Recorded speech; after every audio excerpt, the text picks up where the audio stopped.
আসসালামু আলাইকুম রহমতুল্লাহ। এটার ভিডিও আমি আরো দিছি আগে।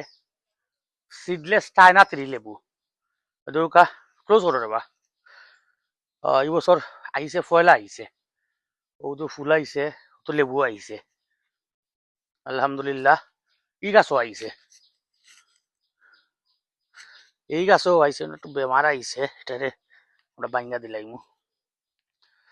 ওই দুকা লেবুটা বড় হয়ে গেছে। প্রায় প্রত্যেকটা গাছও সিডলেস চায়না ত্রির প্রত্যেকটা গাছও আইছে, এগু তো আইছে, ও একটা আইছে, এরে আইছে ফার্স্ট টাইম তো একটু কম, আর আগামী বছর আবার আইব ইনশাল্লাহ। অন্য আরো একটা আছে আমার সিডলেস চায়না ত্রি, এটাও সিডলেস চায়না ত্রি। এটা তো আলহামদুলিল্লাহ সুন্দর আইছে, কিন্তু ও দুইটা হইলো কি আমার দেশি জাত এটা। আর এটা হইলো আমার ওই যে টোনার যে লেবুগুলা, টোনার লেবুর জাত। এগুতি বছর আমি আশাও করলাম না আইব, আগামী বছর ইনশাল্লাহ এটাত ফসল আশা করলাম। আর দোয়া রাখবা, আপডেট পাইবা সামনে দিয়ে আরো। আজকে বর্তমান পর্যন্ত আল্লাহ হাফিজ।